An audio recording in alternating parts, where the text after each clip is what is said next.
Very much true. आने वाले time में बिस्तर पे पड़ जाऊंगा, but I was not worried. जिसका कोई हल ही नहीं है उसके बारे में चिंता क्यों करनी? वाई वरी अबाउट दैट, जिसका सोल्यूशन नहीं है।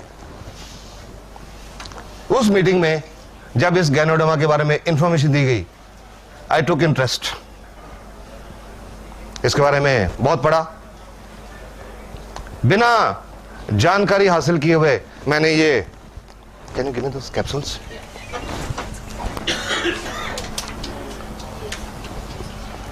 जब उस मीटिंग में बताया गया कि एक औरत को 5 साल से गठिया था, उन्होंने ये RGGL के कैप्सूल खाए और कुछ महीनों में चलने लगी, बहुत हैरान हुआ। ये सुन के बहुत हैरान हुआ। But I think I did a wise thing that day, कि इस बात को रिजेक्ट नहीं किया। नॉर्मली क्या देखते हैं एलोपैथिक लोग, कुछ आज इतना एक्सपीरियंस हो गया उसके बावजूद एलोपैथिक डॉक्टर्स हर्बल में विश्वास नहीं करते।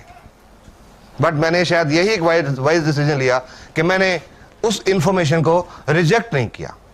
ये नहीं कि ब्लाइंडली एक्सेप्ट कर लिया। वो स्पीकर जो उस मीटिंग में बोल रहे थे, उनको मैंने यही कहा कि मेरे को कुछ पढ़ने के लिए दीजिए, लिटरेचर दीजिए, गिव मी इंफॉर्मेशन। उन्होंने बहुत इंफॉर्मेशन दी, कुछ दिन पढ़ता रहा, वेबसाइट, बुक्स, लिटरेचर्स, और 6-7 दिन 8 दिन सब स्टडी करने के बाद मेरे को यह नहीं समझ आई कि इससे गठिया कैसे ठीक होगा। यह नहीं समझ आया। लेकिन एक बात समझ आ गई, पूरी तसल्ली कर ली एक बात पे, कि अगर मैं ये RGGL के कैप्सूल खाना शुरू करूं, ये मेरे को कोई नुकसान नहीं करेंगे। बस सिर्फ ये चीज समझ आई कि इसका कोई साइड इफेक्ट नहीं होगा। Will talk the question later on. सिर्फ ये बात पे तसल्ली की कि इससे कोई साइड इफेक्ट नहीं होगा, कोई नुकसान नहीं होगा। ये सोच के 14 जनवरी 2002 जो DXN का सिस्टम है, कंपनी के साथ रजिस्ट्रेशन होती है, फॉर्म भरना पड़ता है, मैंने भी अपना फॉर्म भरा और ये कैप्सूल RGGL खाने शुरू किए। भगवान का नाम लिया सबसे पहले और इस पे विश्वास किया। फेथ कहते हैं, विश्वास बहुत जरूरी होता है। बहुत लोग कहते हैं फलां डॉक्टर, उस डॉक्टर पे हमको इतना विश्वास है वो मिट्टी की पुड़ी भी देगा तो ठीक हो जाएंगे। विश्वास, इस पे विश्वास किया। और तीसरा, I gave a message to my mind कि मुझे अपाहिज नहीं होना, मुझे ठीक होना है। क्योंकि ये भी मैंने कहीं से सुना था, सीखा था कि अगर इंसान का जिंदगी के प्रति पॉजिटिव एटीट्यूड हो तो 30% प्रॉब्लम उसी से ठीक हो जाती है। और ये एक साइंटिफिक फैक्ट है।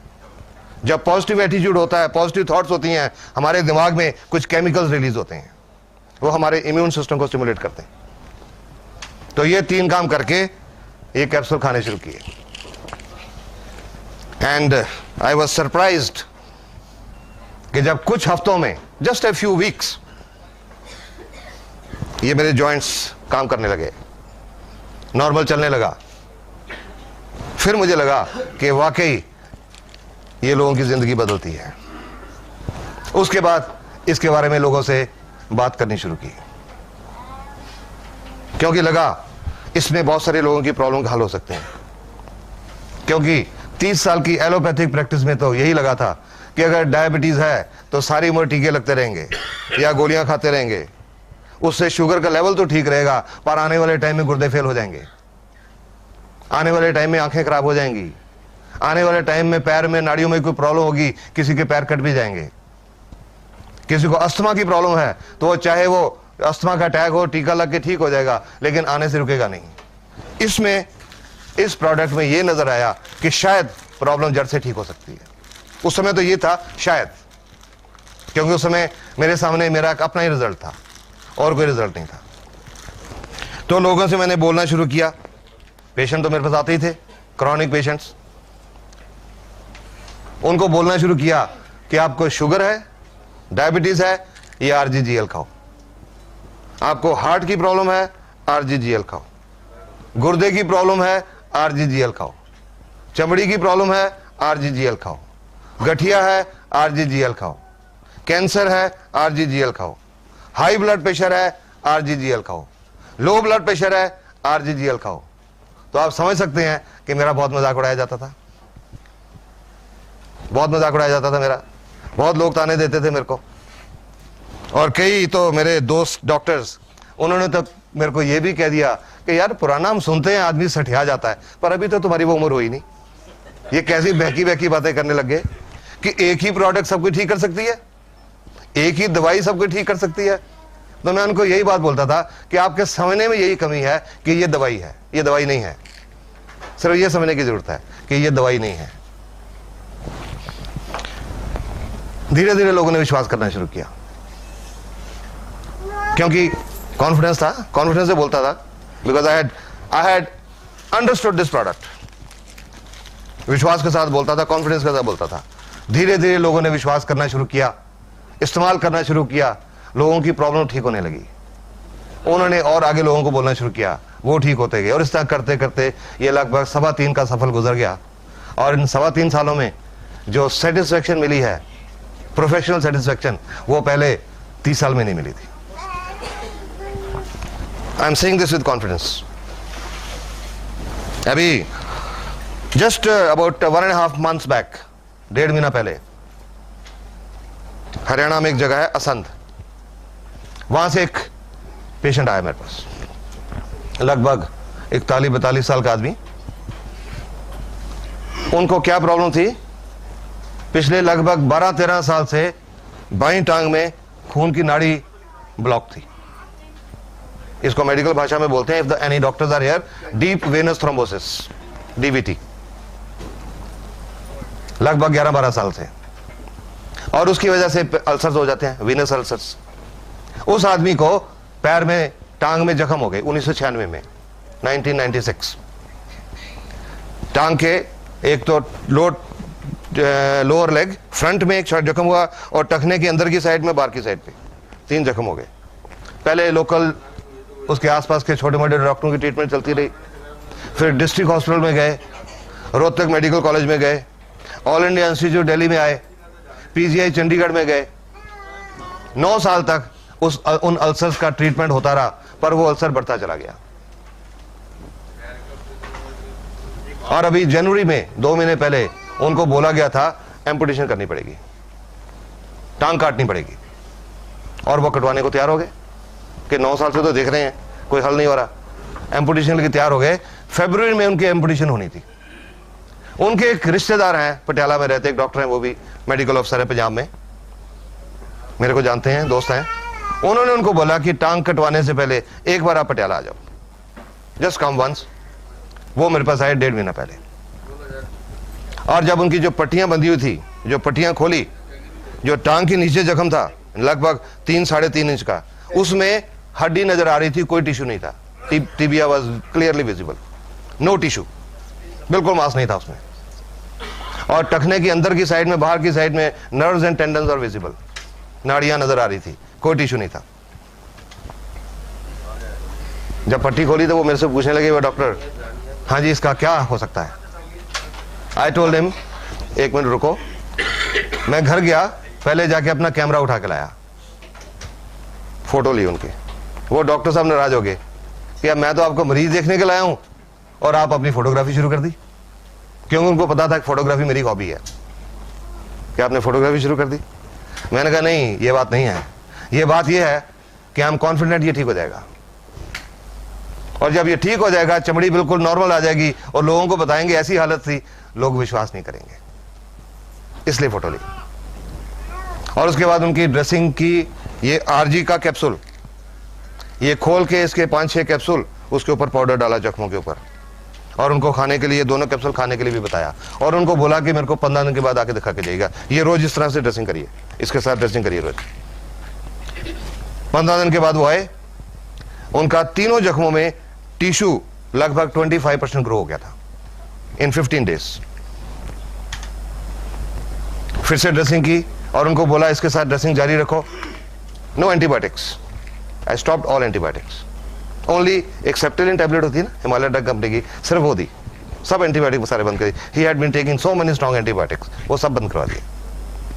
फिर 15 दिन के बाद बुलाया, आए, और उस 15 दिन के बाद यानी कि 1 महीने में उनका जख्म, ग्रेनुलेशन टिश्यू पूरी तरह भर चुका था, कंप्लीटली, तीनों जख्म कंप्लीटली भर चुका था, और तीनों में साइडों में स्किन ग्रो होनी शुरू हो गई थी। उस दिन वो जो डॉक्टर उनको लेके आए थे, he was very much surprise, क्योंकि उनको अभी गैनोडर्मा के बारे में नहीं पता था, अभी रिसेंटली जुड़े हैं। और डॉक्टर साहब, इतना हेल्दी ग्रेनुलेशन टिश्यू एलोपैथी के 30 साल में नहीं देखा, जो इतना हेल्दी ग्रेनुलेशन टिश्यू था वो। फिर उनको 15 दिन के बाद बुलाया, और अभी पिछले हफ्ते दिखा के गए हैं, तीनों जख्मों में नियरली 20% स्किन भी कवर हो चुकी है, और उनकी टांग में आज सेंसेशन भी वापस आने लगी, एंड ब्लड का फ्लो भी शुरू हो चुका। ऐसा 30 साल में नहीं देखा था। और उस दिन आदमी रो पड़ा कि सर लगता है अब मेरी टांग बच जाएगी। उसकी भी जिंदगी बदल गई इसकी वजह से। लोगों की जिंदगी बदलती है, इसकी वजह से बदलती है। 5-6 दिन पहले एक आदमी आया मेरे पास, लुधियाना के पास है, गांव से। कोई 1.25 महीने पहले फोन पे बात हुई थी मेरे से, उनको डायबिटीज थी। डोज पूछी, एक डीएक्शन से जुड़ा हुआ आदमी था, क्या डोज देनी है जी, मैंने डोज बता दी। 5-6 दिन पहले वो आदमी, बुजुर्ग आदमी है, अराउंड 62-63 साल के, वो आए, जेब से फोटो निकाली, सर मेरी फोटो देखिए। मैंने सोचा, मैंने कहा मैं तो पेशेंट दिखता हूं, मैं फोटो नहीं देखता। नहीं सर ये फोटो देखिए। देखी फोटो, मैंने कहा क्या है इसमें? आप कहते मेरी तरफ देखिए। मैंने चेहरा देखा, फिर से मेरी नजर फोटो पे गई एकदम से। क्या कारण था? उस फोटो में, वो 3 महीने पुरानी फोटो थी, उस फोटो में उनकी एक बाईं आंख बंद थी और अब वो बाईं आंख खुली हुई थी।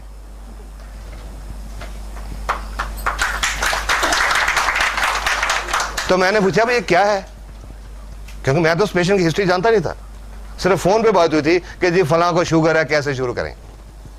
तो वो बताने लगे, बोलते हैं जी आप 3 बहुत मशहूर डॉक्टर हैं आंखों के पंजाब में, दुनिया में मशहूर हैं। उन्होंने तीनों का नाम लेके कहा कि आपकी इस दवाई ने वो तीनों डॉक्टरों को फेल कर दिया। मैं 8 मिनट कि आज से 8 साल पहले एक्सीडेंट हुआ था, और एक्सीडेंट में ये आंख की नर्व डैमेज हो गई, रोशनी भी आंख की बहुत कम हो गई, सिर्फ 20% रह गई, और ये पलक ये गिर गई, उठती नहीं थी। तो सब आंखों के डॉक्टर ने बोला कि ये नाड़ी आपकी डेड हो गई है, ये नहीं ठीक हो सकती सारी उम्र। और 1.25 महीने में उनकी ये पलक खुल गई, उसकी भी जिंदगी बदल गई। गैनोडर्मा से जिंदगी बदलती हैं। These are some recent result तो अब बहुत हैं, पर उसके बावजूद भी, अब मैं आपको फ्रैंकली बताऊं, कई लोग अब भी विश्वास नहीं करते। बट हम लोग जो डीएक्स से जुड़े हैं, हमको पता इसमें कितनी ताकत है, सो हम लोगों के साथ इंफॉर्मेशन शेयर करते जाते हैं। किसी को अच्छा लगे ठीक, ना अच्छा लगे ठीक। अब ये नमस्कार क्या चीज है, ये सब कुछ कैसे होता है, लेट्स डिस्कस दैट। नहीं है जो कह सके कि मैं 100% स्वस्थ हूं, हर एक को कुछ ना कुछ प्रॉब्लम है, तो इसलिए इसकी हर एक को जरूरत है। आज हर एक स्वस्थ क्यों नहीं है? ये जो खाने पीने में जो प्रॉब्लम्स हैं, नेचर ने, प्रकृति ने ये जो ह्यूमन बॉडी बनाई है, इंसान का शरीर, ये दुनिया का सबसे बढ़िया डॉक्टर है। Human body is the best doctor in the world. दुनिया का सबसे बढ़िया डॉक्टर है ये इंसान का शरीर, क्योंकि नेचर ने इस शरीर के अंदर एक बहुत अद्भुत ताकत रखी हुई है। Natural defence system, immune system, बीमारियों से लड़ने की अंदर की ताकत, रोग प्रतिरोधक शक्ति। अगर इंसान का इम्यून सिस्टम बिल्कुल ठीक है, पूरी तरह फंक्शनल है, तो और किसी डॉक्टर की जरूरत नहीं पड़ती, कोई बीमारी नहीं आती अंदर। इतनी ताकत प्रकृति ने दी हुई है, इंसान का शरीर, इम्यून सिस्टम सब बीमारियों से निपट सकता है। पर आज इम्यून सिस्टम बिगड़ गया, बहुत बिगड़ गया। क्यों बिगड़ गया? खाने पीने की क्वालिटी बदल गई। Toxins, we are eating toxins, विषैले पदार्थ, खेतों में फर्टिलाइजर, पेस्टिसाइड्स, इंसेक्टिसाइड्स, यूरिया से बना हुआ दूध, दूध के लिए जानवरों को टीके, और ये जो सब केमिकल्स हैं, ये उस खुराक के रास्ते, उस दूध के रास्ते हमारे अंदर जा रहे हैं। ठीक बात है ना? ये हमारे अंदर जा रहे हैं।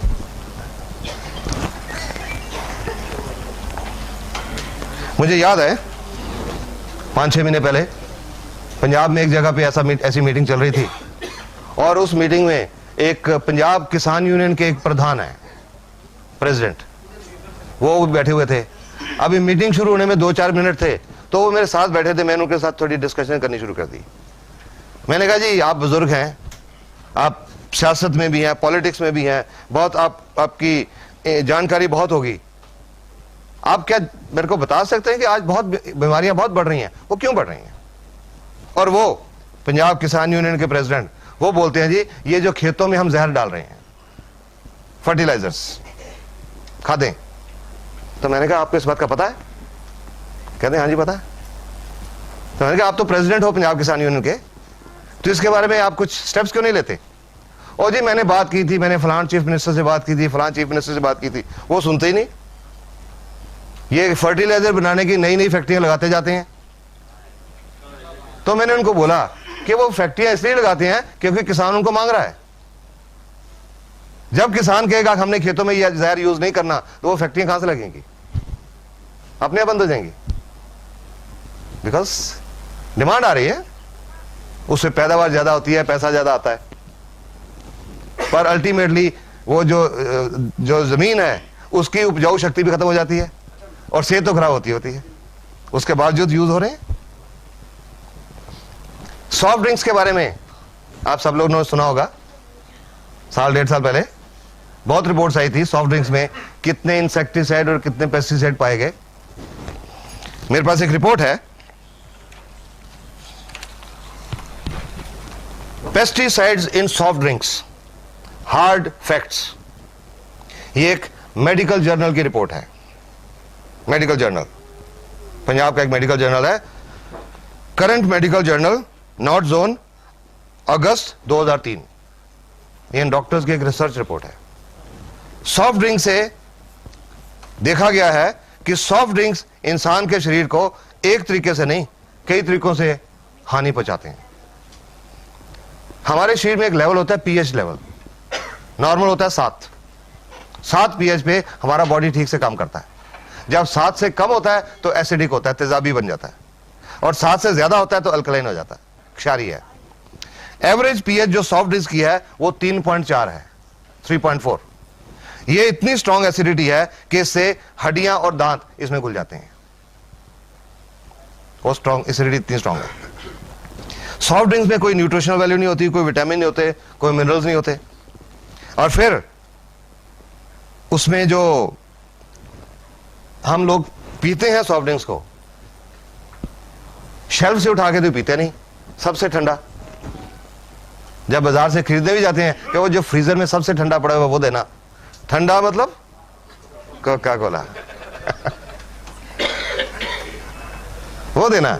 और इतने कम तापमान पे, some temperature something like 0 degree Celsius के करीब जब हम सॉफ्ट ड्रिंक्स पीते हैं तो उससे हमारे पेट के अंदर जो एंजाइम है वो काम करना छोड़ जाते हैं, डाइजेस्टिव एंजाइम्स काम करना छोड़ जाते हैं, खाना हजम नहीं होता, खाना सड़ने लगता है, फर्मेंटेशन होने लगती है।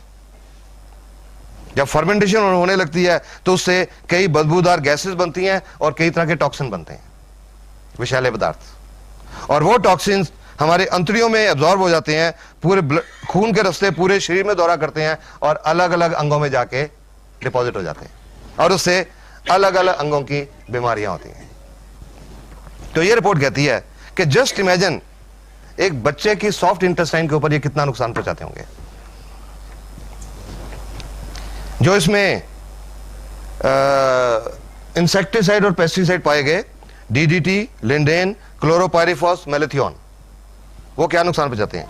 DDT and it's metabolites nervous system को खराब करता है, नाड़ियों को खराब करता है, और प्रोबेबली शायद कैंसर पैदा करता है, प्रोबेबली कार्सिनोजन। लिंडेन ये एक नाड़ियों को पॉइजन है, लिंडेन, और बच्चे पैदा करने की ताकत को खराब करता है।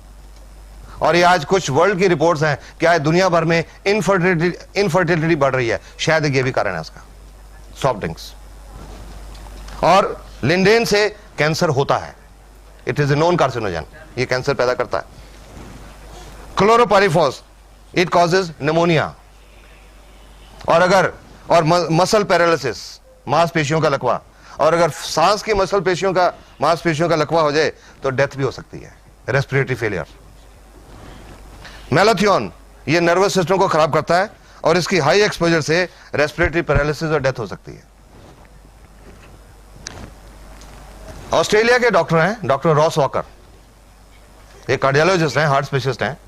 उन्होंने लगभग 12 साल सॉफ्ट ड्रिंक्स के ऊपर रिसर्च की कि उसका हमारे शरीर की सेल्स के ऊपर क्या असर हो रहा है। और उनकी 12 साल की रिसर्च की रिपोर्ट थी कि एक प्रॉब्लम होती है, बीमारी होती है जिसको बोलते हैं ऑस्टियोपोरोसिस। हड्डियां खोखली हो जाती हैं, हड्डियों में से कैल्शियम निकल जाता है, हड्डियां खोखली हो जाती हैं। तो उनकी रिपोर्ट के मुताबिक ये जो ऑस्टियोपोरोसिस है नॉर्मली ये औरतों में होती है 50-55 साल की उम्र के बाद, जब उनमें हार्मोनल चेंजेस आते हैं।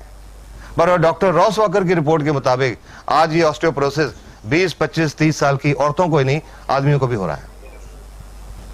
और उनकी रिपोर्ट एक और चीज कहती है कि जो बच्चे रेगुलर तौर पे सॉफ्ट ड्रिंक्स पीते हैं उनका हड्डियां टूटने का रेट 7 गुना ज्यादा बढ़ जाता है उन बच्चों से जो नहीं पीते।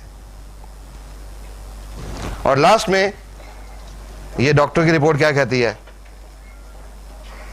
उसके बावजूद आजकल सॉफ्ट ड्रिंक तो चल रहे हैं। क्यों चल रहे हैं? क्योंकि टीवी के ऊपर ये प्यास है बड़ी, ये दिल मांगे मोर।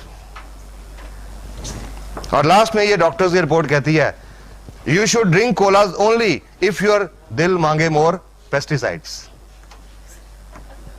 ये डॉक्टर्स की रिपोर्ट है, एक मेडिकल जर्नल की report. Number 2004, soft drinks could lead to hard times.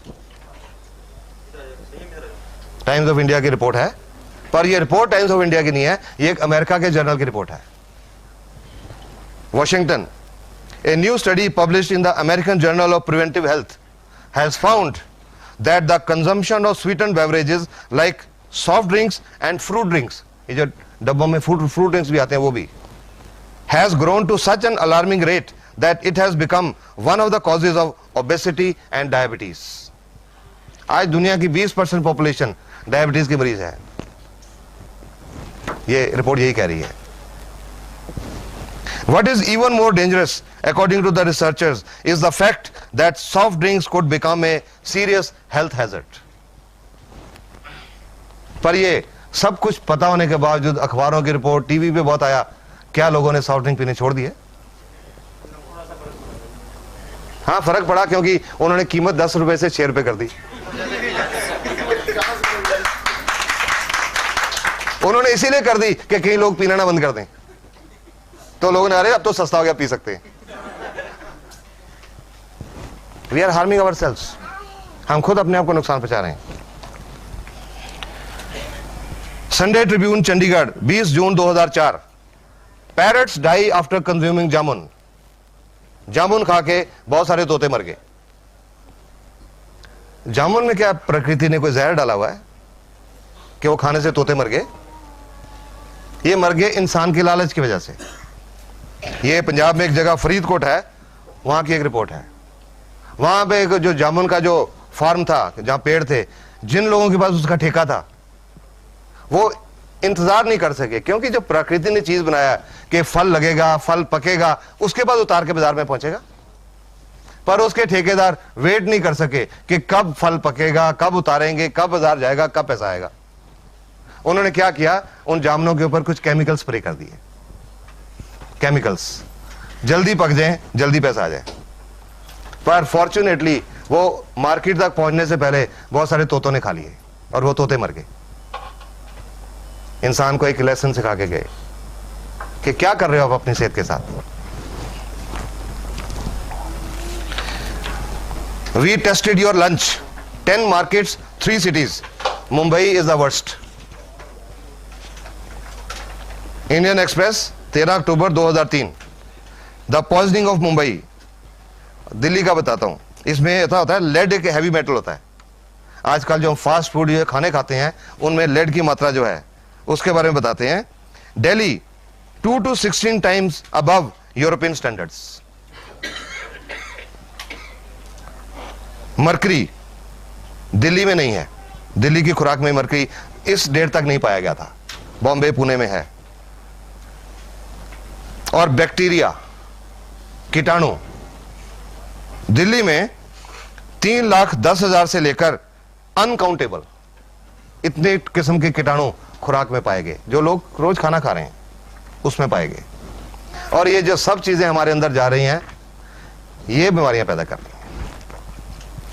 हवा में जो आज प्रदूषण की मात्रा है, उससे कितने टॉक्सिन हमारे अंदर जा रहे हैं। आज की हवा में जो पोल्यूशन है, उसमें नियरली 8,000 किस्म के केमिकल्स हैं हवा में, जो सांस के रास्ते हमारे अंदर जा रहे हैं। और ये जो सब केमिकल खाने के रास्ते, पानी के रास्ते, हवा के रास्ते हमारे अंदर जा रहे हैं, तो हमारे शरीर में सेल्स होती हैं। सेल्स हर कोई समझता है, कोशिकाएं। जो हमारा शरीर है अरबों खरबों सेल का बना हुआ है। इंसान का जीवन जब शुरू होता है मां के गर्भ में, 2 सेल से शुरू होता है, एक आदमी की सेल, एक औरत की सेल। वो दोनों सेल इकट्ठी होती हैं, एक सिंगल सेल बनती है जिसको बोलते हैं जाइगोट।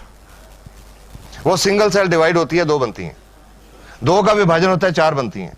4 का विभाजन होता है 8, फिर 16, 32, 64, 128, 256 सेल्स डिवाइड होती रहती हैं। और जब बच्चा 9 महीने और 7 दिन के बाद पैदा होता है, तो उसके शरीर में अरबों खरबों सेल्स होती हैं। ये जो इंसान का शरीर है, एक सेल्स की कलेक्शन है, कोशिकाओं की एक कलेक्शन है। और हर सेल अपने आप में एक कंप्लीट फैक्ट्री है। उसके अंदर बिजली का करंट जनरेट होता है और केमिकल जनरेट होते हैं। कंप्लीट फैक्ट्री है। हमारे शरीर में अरबों खरबों फैक्ट्रीज चल रही हैं, और वो अरबों खरबों फैक्ट्रीज आपस में तालमेल में काम कर रही हैं। इंसान जो फैक्ट्री बनाता है, उनका पड़ोस की फैक्ट्री से हमेशा झगड़ा रहता है। और ये जो प्रकृति ने ये जो फैक्ट्री बनाई है, इसका जवाब कोई नहीं है। I'll just give you one example. मैं इससे क्या what I mean by this. इंसान कोई फैक्ट्री लगाता है, हर फैक्ट्री में पंप हाउसेज होते हैं, पंप लगे होते हैं। और एक उदाहरण लेता हूं, एक फैक्ट्री में 8 पंप हैं। एक टाइम पे 4 पंप चलाए जाते हैं, बाकी 4 को रेस्ट दिया जाता है। ये पंप 3 घंटे चला के इनको बंद करके ये दूसरे पंप चलाए जाते हैं। 3 घंटे ये चला के इनको बंद कर देते हैं, ये चलाए जाते हैं, क्योंकि वो इससे ज्यादा काम नहीं कर सकते 3 घंटे से ज्यादा। नेचर ने, प्रकृति ने हमारे शरीर में भी एक पंप लगाया हुआ है, दिल, हार्ट। गर्भ के 5वें महीने में ये पंप एक्शन शुरू करता है, धड़कना शुरू करता है। बच्चे का जन्म होता है, पंप धड़कता है, हार्ट धड़कता है। एवरेज 1 मिनट में 72 दफा। और एक एवरेज मैं एज लेके चलूं 70 साल, 70 साल तक ये पंप नॉन स्टॉप काम करता है। कभी किसी मैकेनिक की जरूरत नहीं पड़ती, कभी किसी तरह की रिपेयर की जरूरत नहीं पड़ती, नॉन स्टॉप। और ये 70 साल में ये पंप 1 अरब 14 करोड़ 73 लाख और लगभग 54,000 टाइम्स धड़कता है नॉन स्टॉप। ये नेचर का बेस्ट डॉक्टर है। Human body is the best doctor in the world, nature का बनाया हुआ। लेकिन हमने इस शरीर की कदर नहीं की, हमने इसको बिगाड़ लिया। ये जो टॉक्सिन्स हम ले रहे हैं, उन सेल्स के अंदर जाके डिपॉजिट हो जाते हैं। और जब सेल के अंदर वो टॉक्सिन जमा हो जाते हैं, वो विषैले पदार्थ जमा हो जाते हैं, तो सेल का बिजली की क्रिया और रासायनिक क्रिया डिस्टर्ब हो जाती है, इम्बैलेंस हो जाता है। और जब वो इम्बैलेंस हो जाता है, तो हमारे अंदर बीमारियां आती हैं। जिस अंग की सेल्स डैमेज होती हैं, उस अंग की बीमारियां आती हैं। ये जो गैनोडर्मा, ये किसी बीमारी पे काम नहीं करती, ये किसी बीमारी की दवाई नहीं है। अगर आपको किसी ने आज ये बताया ना कि ये बीमारी की दवाई है, गलत बताया। ये किसी बीमारी की दवाई नहीं है, ये एक नेचुरल फूड सप्लीमेंट है, एक नेचुरल मशरूम है, जो हमारे शरीर की वो जो अरबों खरबों सेल्स हैं, उनके ऊपर काम करता है। Root cause of the disease, not the disease. क्या हो गया? Anybody can tell me? आप मैडम बताएंगे? आप बताएंगे? जनरली 2-3 किस्म की, वो सफेद वाली गोल बटन मशरूम, एक वो छतरी वाली ऑयस्टर मशरूम।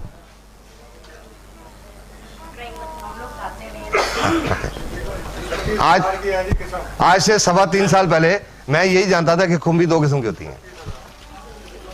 पर उस मीटिंग में जाके पता लगा कि खुम्बी दुनिया में 38,000 किस्म की होती हैं। 38,000 varieties of mushroom in the world. अभी एक लेटेस्ट आगरा यूनिवर्सिटी की एक रिपोर्ट मिली है मेरे को।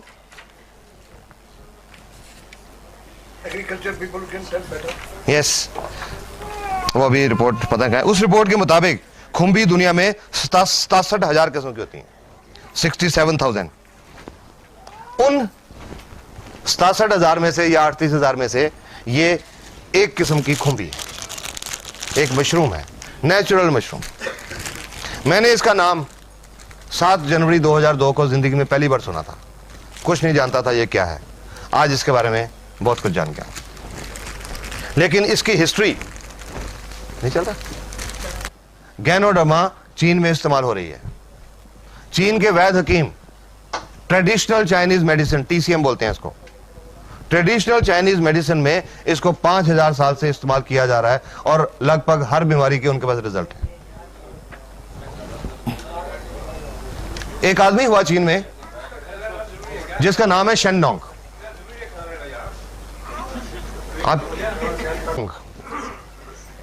शेननोंग, उन्होंने आज से लगभग 4,850 साल पहले जितनी नेचुरल हर्ब्स हैं उनको स्टडी किया, उनकी मेडिसिनल वैल्यू को स्टडी किया, और उन्होंने जो हर्ब्स हैं उनको 3 कैटेगरीज में डिवाइड किया। एक कैटेगरी इंफीरियर, जिसमें दवाई के गुण कम हैं, एक कैटेगरी एवरेज, जिसमें नॉर्मल दवाई के गुण हैं, और एक सुपीरियर, अव्वल दर्जे वाली।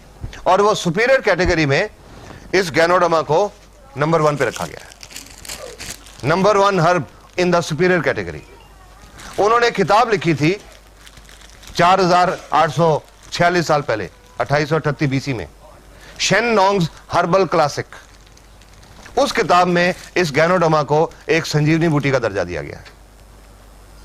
ये उसमें डिस्क्रिप्शन है, a mushroom of longevity and immortality, अमरत्व की बूटी। कई बार लोगों से डिस्कशन हुई मीटिंग में, कई लोगों ने कहा कि डॉक्टर साहब ये कहीं वही तो नहीं जो हनुमान जी लेके आए थे। कई बार लोगों ने मेंशन किया, हो सकता है, पॉसिबिलिटी हो सकती है, क्योंकि जब वो हनुमान जी जहां से लाए थे हिंदू कुश पर्वत से, और हिंदू कुश पर्वत जो एरिया है, तिब्बत का एरिया, वहां ये पाई जाती है। हो सकता है यही हो, बट इसका कोई प्रूफ या रिकॉर्ड नहीं है। Could be this.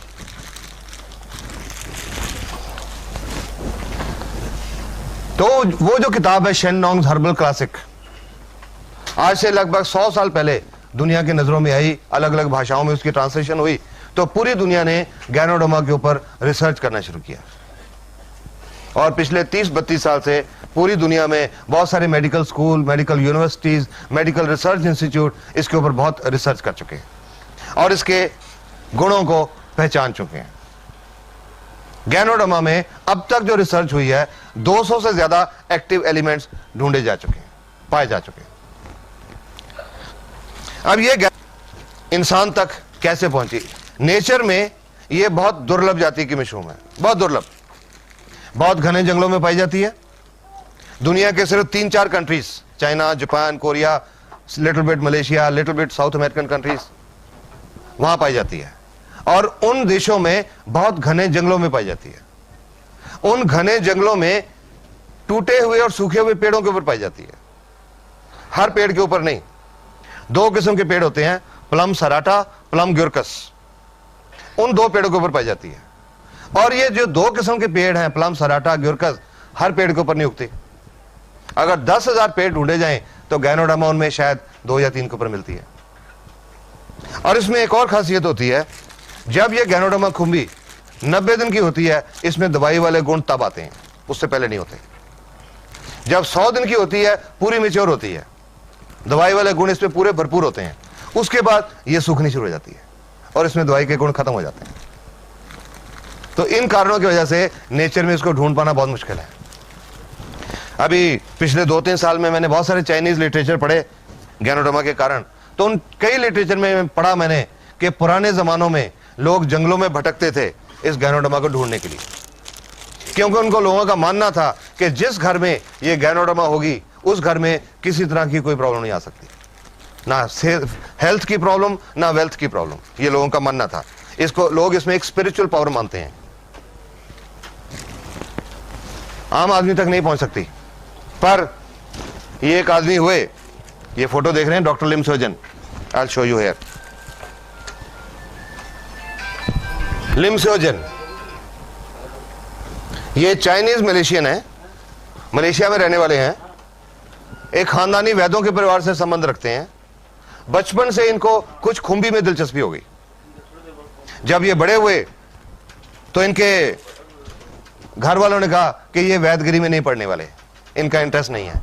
इनको इंजीनियरिंग कॉलेज में डाल दिया इंडिया में, खड़गपुर, IIT खड़गपुर। वहां से इन्होंने सिविल इंजीनियरिंग की डिग्री की और सिविल इंजीनियरिंग की डिग्री करके जब मलेशिया वापस गए तो इन्होंने भी वो शेन नोंग वाली किताब पढ़ी। मशरूम में उनको इंटरेस्ट था बचपन से। जब उन्होंने गैनोडर्मा के बारे में इतना कुछ पढ़ा तो उन्होंने अपनी जिंदगी का ये मकसद बना लिया और गैनोडर्मा के ऊपर रिसर्च करनी शुरू की। उनकी रिसर्च का विषय था गैनोडर्मा और उसका इंसान के स्वास्थ्य के ऊपर असर। 10.5 साल तक डॉक्टर लिम सोजन रिसर्च करते रहे और 10.5 साल की रिसर्च के बाद वो डॉक्टर बने। उनको PhD की डिग्री मिली, PhD इन होलिस्टिक मेडिसिन 1997 में। 1997 में PhD इन होलिस्टिक मेडिसिन। फर्दर रिसर्च करते रहे।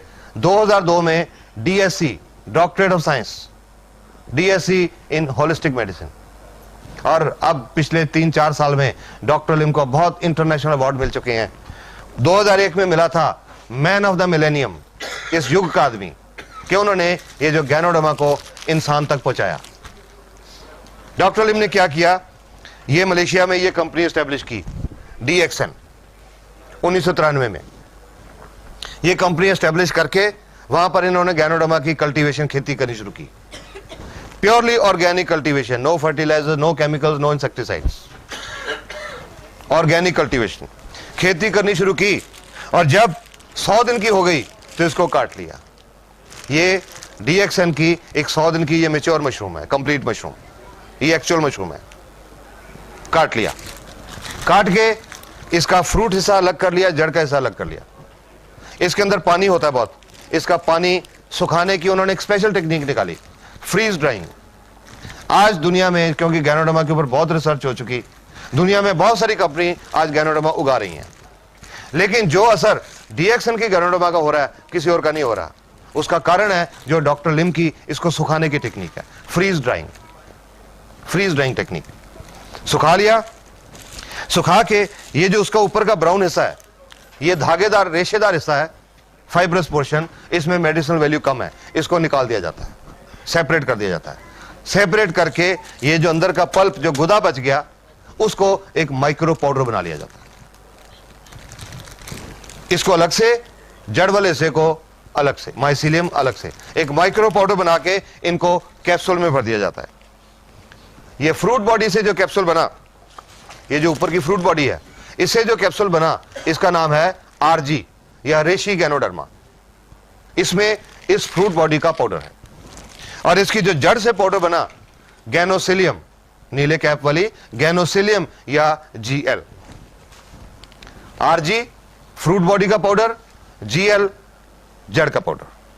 इन दोनों कैप्सूल्स में गैनोडर्मा के पाउडर के अलावा और कुछ नहीं है, इसमें कुछ नहीं डाला जाता, सिर्फ इसका वो फाइब्रस पोर्शन निकाला जाता है, इसके अंदर और कुछ नहीं डालते।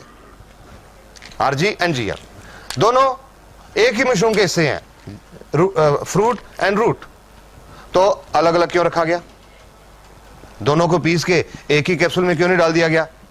उसके कुछ कारण हैं जो रिसर्च में पता लगे। एक तो मैंने ये RG बताया कि जो पुराने घाव होते हैं उनके ऊपर ये कैप्सूल खोल के इसका पाउडर डाला जाता है। किसी को डायबिटिक गैंग्रीन है, शुगर हो गई, पैर में चोट लग गई, जख्म नहीं ठीक हुआ, गैंग्रीन हो गई, वैसे जख्मों के ऊपर ये पाउडर डाला जाता है। और ये जो GL है, इसमें एक चीज होती है ऑर्गेनिक जर्मेनियम। किसी को ब्रेन डिजेनरेशन है, नाड़ियों की डिजेनरेशन है, या स्मरण शक्ति कमजोर है, उसके लिए ये ज्यादा यूज किया जाता है। RG and GL।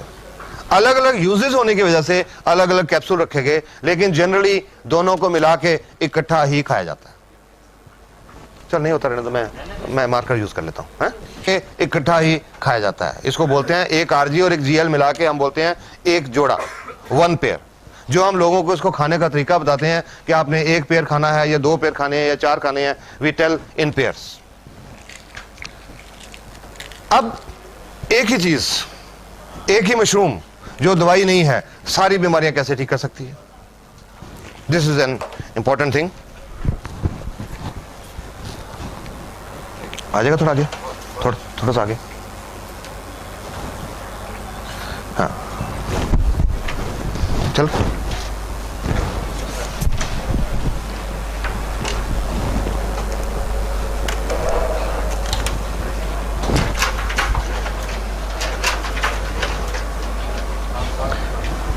It works at the cell level, जो तो मैंने आपको बताया, Ganoderma works at the cell level. It is not disease और ऑर्गन स्पेसिफिक, किसी बीमारी या किसी अंग के लिए स्पेसिफिक नहीं है। हाँ थोड़ी जगह दीजिए मेरे को।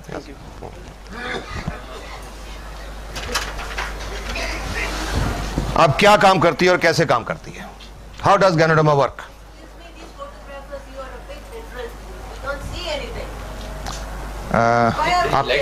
आप ऐसा करो, इसका पाउडर रिलीज होता है, वो पाउडर खून में मिक्स होता है और खून के द्वारा पूरे बॉडी में सर्कुलेट करता है, घूमता है।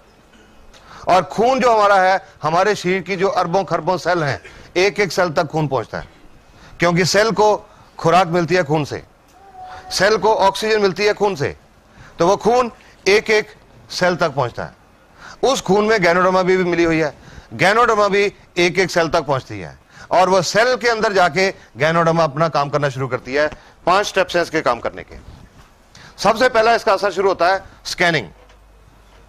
ये शरीर में जाके ढूंढना शुरू करती है, स्कैनिंग करने शुरू करती है बॉडी की। आपने स्कैनिंग के बारे में जानते होंगे। किसी का पेट दुखता है, डॉक्टर साहब के पास जाते हैं कि डॉक्टर साहब पेट दर्द होता है, डॉक्टर साहब दवाई लिख के देते हैं 5 दिन खाओ। मरीज ने 5 दिन दवाई खाई, वापस आ गया कि डॉक्टर साहब दर्द ठीक नहीं हुआ। डॉक्टर साहब ने दोबारा चेक करके और एक और दवाई लिख दी, 5 दिन ये खाओ। फिर 5 दिन के बाद मरीज वापस आ गया कि डॉक्टर साहब दर्द तो ठीक नहीं हुआ। तो डॉक्टर साहब कहते हैं भाई आपकी बीमारी समझ नहीं आ रही, ऐसा करो स्कैन करा के लाओ, अल्ट्रासाउंड स्कैन, पेट का अल्ट्रासाउंड करा के लाओ, हम ढूंढें कि बीमारी क्या है। कोई मरीज बेहोश हो जाता है, अस्पताल में डॉक्टर के पास लेके जाते हैं, डॉक्टर साहब को बीमारी समझ नहीं आती, तो मरीज के रिश्तेदार को क्या बोलते हैं? स्कैन, CT स्कैन, दिमाग का स्कैन करा के लाओ, हम ढूंढें बीमारी क्या है। स्कैन का मतलब ढूंढना। गैनोडर्मा ये शुरू करती है, हमारे शरीर में जाके डॉक्टर का काम करना शुरू करती है, ढूंढना शुरू करती है क्या? वो सेल्स जो डैमेज्ड हैं। क्यों डैमेज्ड हैं? उनके अंदर हम जो टॉक्सिन खा पी रहे हैं वो जमा हो गए और उसकी वजह से उनका जो बिजली और रासायनिक क्रिया डिस्टर्ब होगी। उन सेल्स को गैनोडर्मा ढूंढना शुरू करती है। 1 दिन से लेकर 30 दिन तक इसका रेंज है काम करने का, स्कैनिंग का। ज्यादा सेल्स खराब होंगी, ज्यादा दिन लगेंगे, कम सेल डैमेज होगी, जल्दी स्कैनिंग हो जाएगी। 1 दिन से लेकर 30 दिन तक। आप 2 दिन लगे या 4 दिन लगे या 10 या 15 या 20, गैनोडर्मा ने ढूंढ लिया ये सेल खराब है, ये खराब है, ये खराब है, ये खराब है, ये खराब है, ये खराब है। गैनोडर्मा ने सारी सेल ढूंढ ली, आइडेंटिफाई कर ली। अब गैनोडर्मा को नहीं पता कि वो सेल लिवर की है या फेफड़े की है या दिल की है या गुर्दे की है या दिमाग की है या चमड़ी की है या आंख की या नाक की, किस ऑर्गन की सेल है ये गैनोडर्मा को नहीं पता। गैनोडर्मा ने तो सिर्फ वो सेल्स ढूंढी हैं जो खराब है और फिर उन सेल के ऊपर गैनोडर्मा काम करना शुरू करती है, उनकी सफाई, क्लींसिंग। ये लाइट बंद कर दे, पीछे स्विच होगा। हाँ, उन सेल की सफाई या डिटॉक्सिफिकेशन, उन सेल के अंदर जो टॉक्सिन्स हैं, जो विषैले पदार्थ हैं, उनको सेल से बाहर निकालना शुरू करती है, कोशिकाओं में से बाहर निकालना शुरू करती है और कोशिकाओं में से बाहर निकाल के हमारे शरीर से बाहर निकालना शुरू करती है। शरीर से बाहर कैसे निकालती है? जो प्राकृतिक रास्ते हैं निकलने के, पेशाब के रास्ते या पसीने के रास्ते, या बलगम के रास्ते, या नाक के नजले के रास्ते, या आंख में आंसुओं के रास्ते, या उल्टी के रास्ते, या दस्त के रास्ते, या कोई चमड़ी पे फोड़े फुंसी होने के रास्ते, जो नेचुरल रास्ते हैं, उन रास्तों से ये टॉक्सिन शरीर से बाहर निकलना शुरू करते हैं। डिटॉक्सिफिकेशन पीरियड है 1 सप्ताह से लेकर 30 सप्ताह तक, 1 week to 30 weeks. This is understandable कि जितना कचरा अंदर ज्यादा इकट्ठा हुआ होगा, सफाई करने में उतना ज्यादा टाइम लगेगा। हम घरों में भी तो देखते हैं, घर की रोज सफाई करते हैं तो आधे पौने घंटे में पूरा घर साफ हो जाता है। पर अगर 1 साल घर बंद करके कहीं घूमने चले जाएं और 1 साल के बाद आए तो आधे पौने घंटे में सफाई नहीं होती, 15-20 दिन लग जाते हैं, क्योंकि कचरा ज्यादा इकट्ठा हो गया 1 साल का। सिमिलरली हमारे शरीर में जितना कचरा ज्यादा इकट्ठा हुआ है, जितने टॉक्सिन ज्यादा हैं, टॉक्सिन लोड जितना बॉडी पे ज्यादा है, उतना ज्यादा टाइम लगेगा। इस दौरान जब डिटॉक्सिफिकेशन चल रही है, शरीर के अंदर कुछ चेंजेस आते हैं, कुछ तब्दीलियां आती हैं। ये एक बहुत इंपॉर्टेंट चीज है समझने की, अंडरस्टैंड इट वेरी वेल। नहीं तो जो लोग ये समझते नहीं, गैनोडर्मा खाना शुरू करते हैं, 15 दिन के बाद छोड़ देते हैं। अरे मेरे को तो रिएक्शन हो गया, मैंने तो छोड़ दी। हुआ था, मैंने 1 महीना खाई, मेरे को तो रिएक्शन हो गया, मैंने तो छोड़ दी। ये बहुत जरूरी बात समझने की है। गैनोडर्मा का कोई रिएक्शन नहीं होता, इसका कोई साइड इफेक्ट नहीं है, कोई नुकसानदायक इफेक्ट नहीं है, no harmful effect. I can say that with confidence today. But, thank you. But during detoxification, जब सेल की सफाई चल रही है तो शरीर में कुछ सिम्टम्स आते हैं, कुछ लक्षण आते हैं, उनको हम बोलते हैं एलिमेंट रिफ्लेक्शन। Element reflection.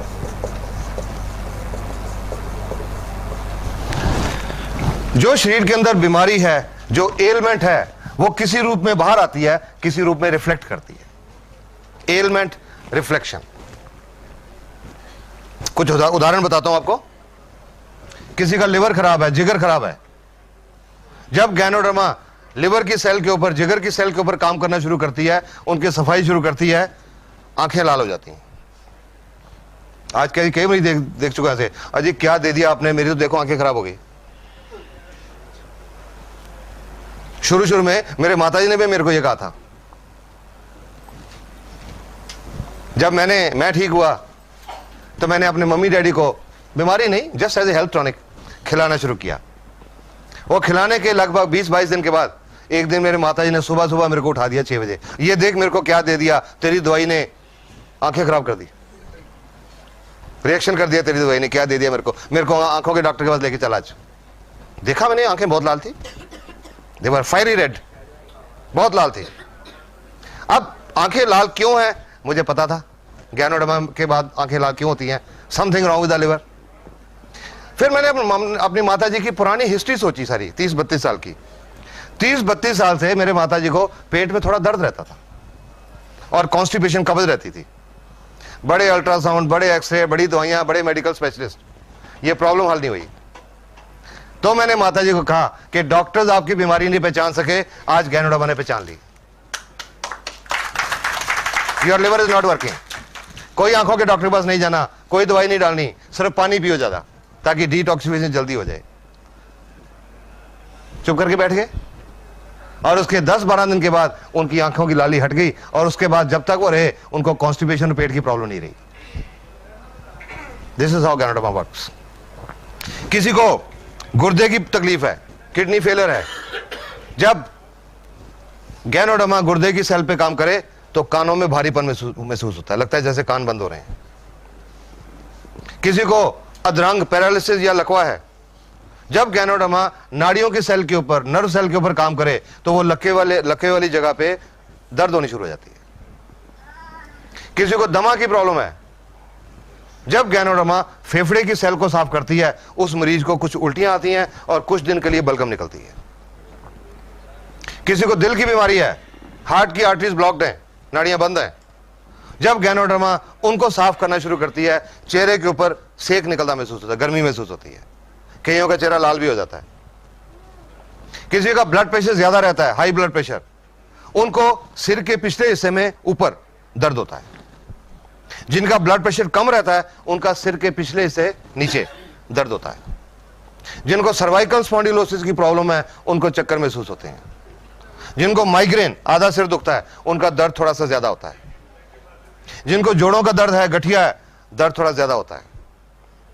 जिनको बवासीर की प्रॉब्लम है उनको खून आता है मोशन के साथ। जिनको शुगर की प्रॉब्लम है, शुगर का लेवल थोड़ा सा बढ़ता है, नथिंग टू वरी, थोड़ा सा बढ़ता है, ज्यादा नहीं।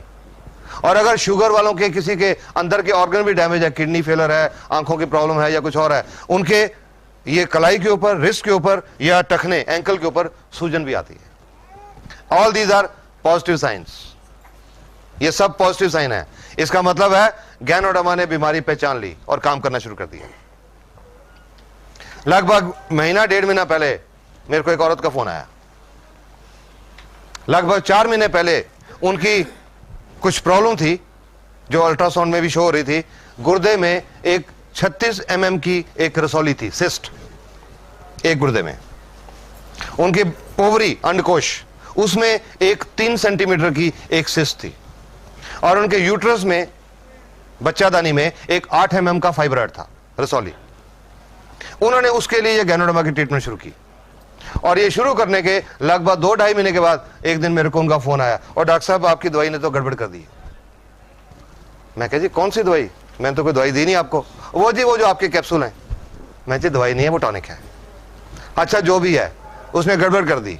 मैंने कहा क्या हुआ? जी कल मेरे को बहुत दस्त लगे शाम को, और आज सुबह खून भी आया साथ में। मैंने रात को भी नहीं खाई, सुबह भी नहीं खाई, खराब कर दिया इसने। मैंने उनको एक ही क्वेश्चन पूछा कि आपको कोई पुरानी बवासीर की शिकायत तो नहीं है? वो तो जी 10 साल से है। मैं कहा गैनोडर्मा वही दिखा रही है कि आपके अंदर वो भी है। इसके लिए कुछ नहीं करना, 1-2 दिन में ठीक हो जाएगा। उसके बाद फोन नहीं आया। उसके बाद लगभग 1 महीने के बाद वो औरत अपना फरवरी के महीने का अल्ट्रासाउंड करा के लाई। पहला सितंबर का था, फरवरी का अल्ट्रासाउंड। उस अल्ट्रासाउंड रिपोर्ट के मुताबिक जो ओवरी में सिस्ट थी वो अब नहीं थी, जो यूट्रस में फाइब्रॉइड था वो अब नहीं था, और गुर्दे में जो 36 mm की सिस्ट थी वो अब 20 mm रह गई थी। About 3.5 months। तो मैंने उनसे पूछा कि जी आपने उस दिन फोन करके मेरे को कहा था, आप घबरा गए थे, तो आपने उसके बाद मेरे को बताया नहीं। कहते जी आपने बताया था 1-2 दिन में बंद हो जाएगा, दूसरे दिन बंद हो गया, कुछ नहीं करने की जरूरत पड़ी। And now she is so happy.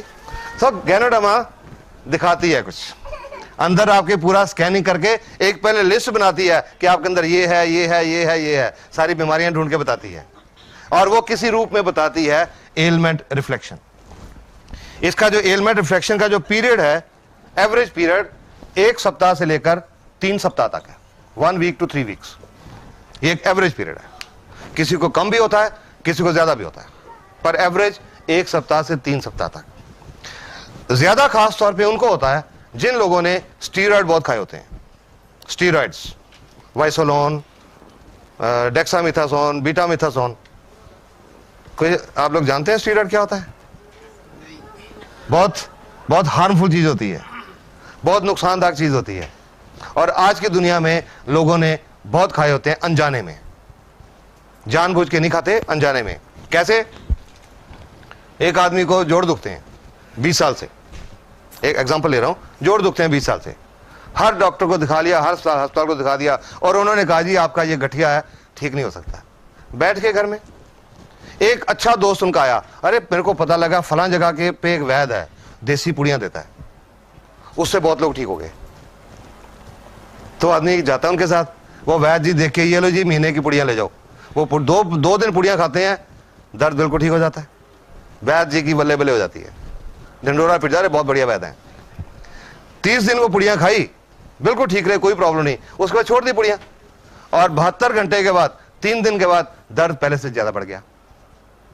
फिर वापस गए वैद्य जी के पास, उन्होंने फिर महीने की पुड़ियां दी, महीना ठीक रहे। जब छोड़ी 3 दिन के बाद फिर दर्द बढ़ गया, फिर पुड़ियां ली, और वो पुड़ियां फिर चलती रही। और अंत में क्या हुआ? वो बात होती है कि मैं कंबल छोड़ना चाहता हूं, कंबल मुझे नहीं छोड़ता। वो शरीर को लग जाती हैं, उनमें स्टीरॉयड्स होते हैं, शरीर को लग जाए, उसके बिना फिर शरीर चलता नहीं।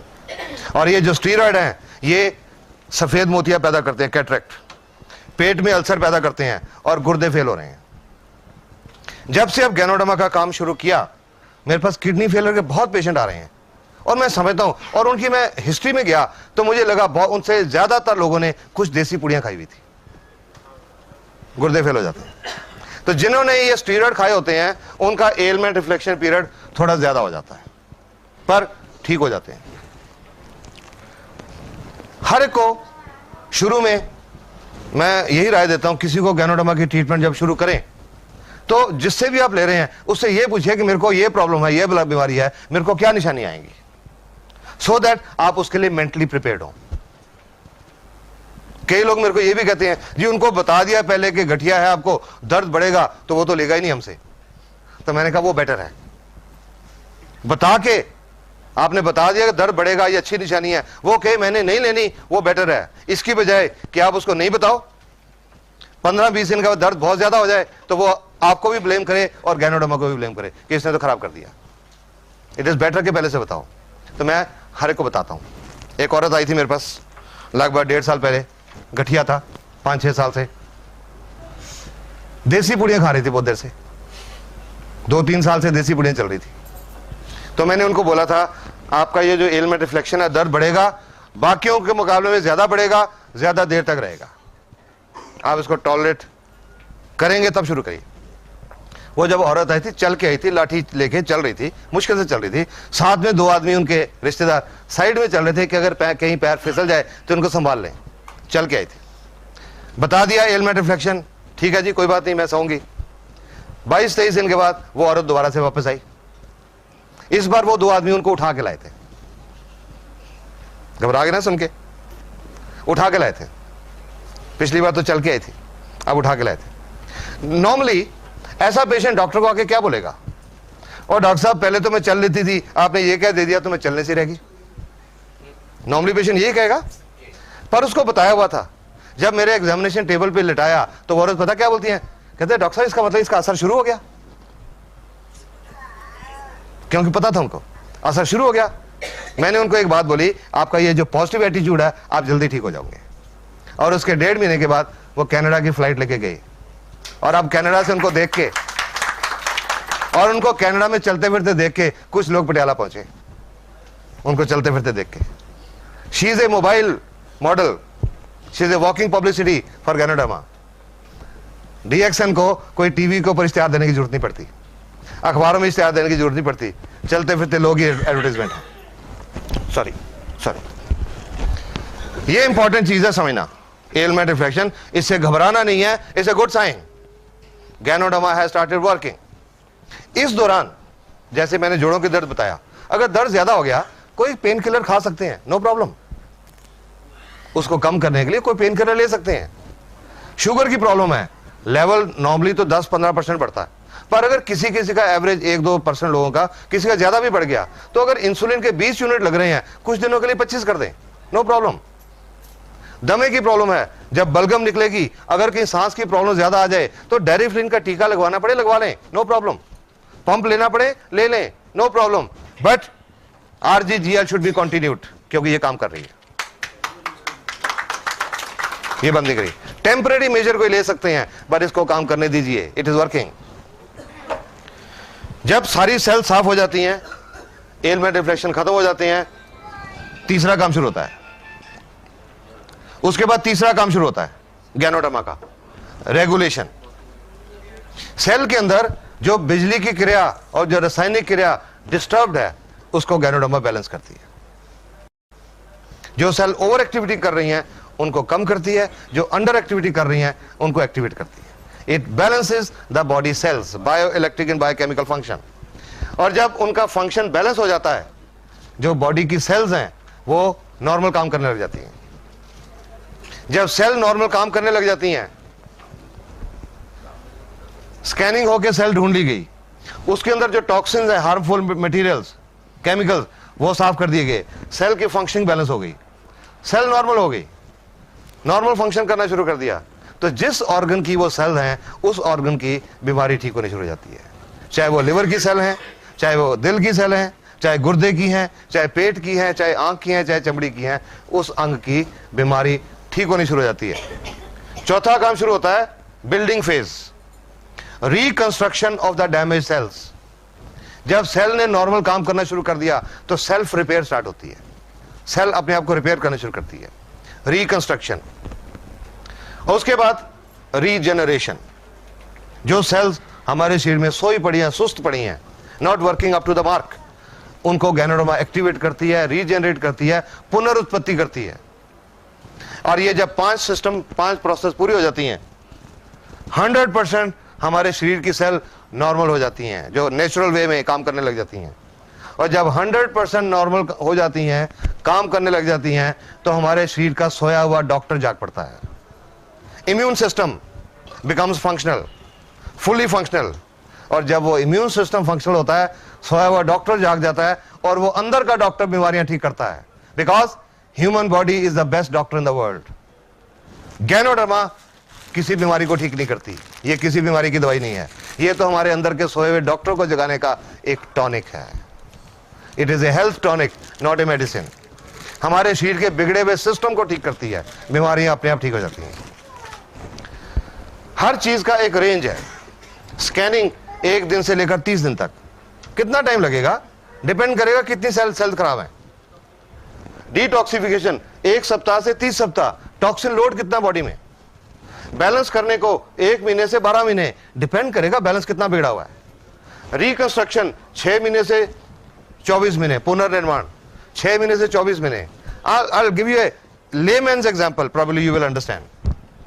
बारिश आती है, जब कोई कच्ची दीवार है, दीवार गिर जाती है। अगर दीवार का सिर्फ 2 फुट का हिस्सा गिरा तो उसको दोबारा बनाने में शायद 2-3 घंटे लगेंगे।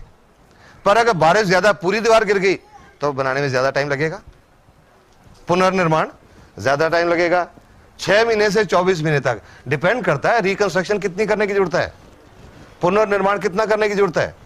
एंड रीजेनरेशन 1 साल से 3 साल तक कि हमारा सिस्टम शरीर का कितना बिगड़ा हुआ है, उसको बैलेंस करने में गैनोडर्मा को कितना टाइम लगेगा। किसी पेशेंट के लिए गैनोडर्मा की ट्रीटमेंट का कोई फिक्स पीरियड नहीं होता। हम किसी को यह नहीं बता सकते कि आपको दमा है, आपको 6 महीने लगेंगे, आपको हार्ट प्रॉब्लम है, आपको 8 महीने लगेंगे, आपको शुगर है, आपको साल लगेगा। किसी को नहीं बता सकते। हर एक बॉडी अलग अलग तरीके से काम करता है। एक दमे का मरीज 18 दिन में ठीक हो गया था, 22 साल से दमा था, 18 दिन में पूरा ठीक हो गया था। मैं हैरान हो गया देख के।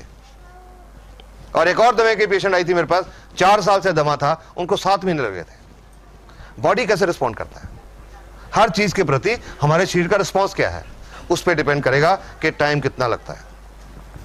एवरेज जो पीरियड है ज्यादातर बीमारियों का, आप 3 साल का जो एक्सपीरियंस है, 6-7 हजार जो पेशेंट देख चुका हूं, मेरा जो एक्सपीरियंस है, ज्यादातर बीमारियों के लिए 6 महीने से 12 महीने का टाइम लगता है। ज्यादातर 60 to 70% 6 महीने से 12 महीने में ठीक हो जाती है। किसी को ज्यादा भी लगता है, किसी को कम भी लगता है। पेड़ होते हैं प्लम सराटा, प्लम ग्यूरकस एग्जांपल है। I will just tell you, ये डीएक्सन की मैगजीन आती है। हर आदमी जब डीएक्सन को ज्वाइन करता है, उसका फॉर्म भरा जाता है, एक उसको बैग मिलता है। बैग के अंदर एक फॉर्म होता है जिसको बोलते हैं testimonial form. DXN is so confident अपनी प्रोडक्ट के बारे में, इनको यकीन है ठीक हो जाएंगे। तो वो टेस्टिमोनियल फॉर्म है कि जब आप ठीक हो जाएं, आप ये फॉर्म भर के भेजिएगा कि आपका नाम क्या है, उम्र कितनी है, एड्रेस क्या है, आपको क्या तकलीफ थी, कब गैनोडर्मा खानी शुरू की, क्या डोज खाई, अब कैसे हैं। तो वो लोग अपने लेटर भेजते हैं, वो इस मैगजीन में पब्लिश होता है, वो रिपोर्ट यहां पब्लिश होती है। ये एक दुबई की रिपोर्ट है। ये औरत को 30 साल से शुगर की बीमारी थी, इंसुलिन के टीके लगते थे। 7वें महीने में जाके शुगर का लेवल कम आना शुरू हुआ और 16 महीने के बाद शुगर ठीक हो गई, इंसुलिन के टीके लगने बंद हो गए। अगर कहीं इस औरत ने 6 महीने में फैसला कर लिया होता कि मेरे को तो 6 महीने हो गए ये कैप्सूल खाते हुए, मेरी तो शुगर नहीं ठीक हो रही, मैंने नहीं खानी, आज भी इंसुलिन के टीके लगते होते। 16 महीने लगे। इनकी एक बेटी है, उनको 20 साल से शुगर थी, उन्होंने भी ये खाना शुरू किया। 5 महीने में उनकी सब दवाइयां छूट गई, 5 महीने में शुगर ठीक हो गई। एक को 16 महीने लगे, एक को 5 महीने, दोनों ठीक हो गए। पर यह फर्क क्यों? किसका सिस्टम कितना बिगड़ा हुआ था, कितनी रिपेयर की जरूरत थी बॉडी में। अलग अलग टाइम लगता है हर पेशेंट को। आज तो जब भी मेरे को कोई पेशेंट पूछता है कि जी मेरे को फला बीमारी है, मेरे को गैनोडर्मा कितनी देर खानी पड़ेगी, मेरा एक ही जवाब होता है, जब तक ठीक नहीं हो जाते। चाहे 4 महीने लगते हैं, चाहे 6 महीने लगते हैं, चाहे 2 साल लगते हैं, चाहे 4 साल लगते हैं। जब सिस्टम ठीक हो जाएगा, प्रॉब्लम ठीक हो जाएगी। Have it with confidence, but this I can tell you with confidence, Ganoderma works. It works wonderfully. बहुत कुछ देख चुका हूं, ऐसे लोगों को देख चुका हूं जिन्होंने जीने की उम्मीद छोड़ दी थी। जलंधर के पास एक गांव है, वहां से दिसंबर में एक पेशेंट नहीं, एक पेशेंट का बेटा आया मेरे पास 11 दिसंबर को अपनी माताजी की रिपोर्ट लेके। उनको 10 दिसंबर को उनको माताजी को ओसवाल कैंसर अस्पताल से डिस्चार्ज किया गया था, यह कह के कि घर ले जाओ, सेवा करो, कुछ दिनों के मेहमान हैं। क्या स्थिति उनकी? उनको ओवरी का कैंसर था, अंडकोश, 1990 में हुआ था। ऑपरेशन हो गया, कीमोथेरेपी हो गई, रेडियोथेरेपी, बिजलियां लग गई, ठीक हो गए। 12 साढ़े 12 साल बिल्कुल ठीक गुजर के, नो प्रॉब्लम्स। पर 2003 में उस कैंसर की जड़ें फिर बढ़ने लगी, मेटास्टेसिस। 12 साल के बाद जड़ें बढ़ने लगी, अंतड़ी में आ गया, लिवर में आ गया, खाने की नली में आ गया, और उनके खाने की नली कंप्लीटली ब्लॉक्ड हो गई। ओसवाल अस्पताल में 2 महीने दाखिल रहे, कीमोथेरेपी हो गई, बिजलियां लग गई। वो जो ट्यूब होती है रबड़ की, खाना देने के लिए सिरिंज से जो दूध पिलाते हैं, वो ट्यूब लगा दी गई, और 10 दिसंबर को डिस्चार्ज किया गया, घर ले जाओ, सेवा करो। वो पूछता है, जी आपकी गैनोडर्मा कुछ करेगी? मैंने कहा, जी इनका तो बहुत बड़ा हुआ है, आई डोंट थिंक कुछ हो सकता है, पर आप फिर भी उनको दो कि एक टॉनिक है, उनके पास जितने दिन बचे हैं वो ठीक ठाक गुजर जाए, दर्द थोड़ी कम हो जाए। कैंसर के पेशेंट का जो अंत होता है बहुत दर्दनाक होता है कि रोज के 3-3 4-4 टीके लगाने पड़ते हैं, शायद वो कम हो जाए। शुरू किया उन्होंने लगभग 1-1.25 महीने के बाद। उससे पहले एक बार जलंधर में गया था, वो औरत दिखाने भी आई थी, मिली थी मेरे को। बिल्कुल स्केलेटन थी, ढांचा हड्डियों का, ट्यूब लगी, उसके थ्रू सिरिंज के रास्ते दूध पीती थी। अगर पानी का एक आधा चम्मच भी लेने की कोशिश करती थी मुंह से, बाहर आ जाता था। 1-1.5 महीने के बाद वो पटियाले आई औरत, एक और कैंसर के पेशेंट को साथ लेके, कि ये आदमी 15 दिन से हमारे पीछे पड़ा हुआ है कि जहां से आपने दवाई ली हमें भी लेके चलो। क्यों? क्योंकि उस औरत ने अब कुछ खाना पीना शुरू कर दिया था, लिक्विड्स, कस्टर्ड, दलिया, ऐसी चीजें खानी शुरू कर दी थी। तो मेरे से पूछने लगी, अब ये नाली निकलवा दें? मैंने कहा भी नहीं, जब तक आप कुछ सॉलिड्स नहीं खाने लगते तब तक नहीं। एंड आई एडवाइज देम कि रोटी लेके छोटे छोटे टुकड़े करके दाल में भिगो के 1-1, 2-2 चम्मच खाने की कोशिश करो। जनवरी की बात आई, 11 फरवरी को उनके बेटे का फोन आया, सर कल मम्मी ने साग और रोटी खाई।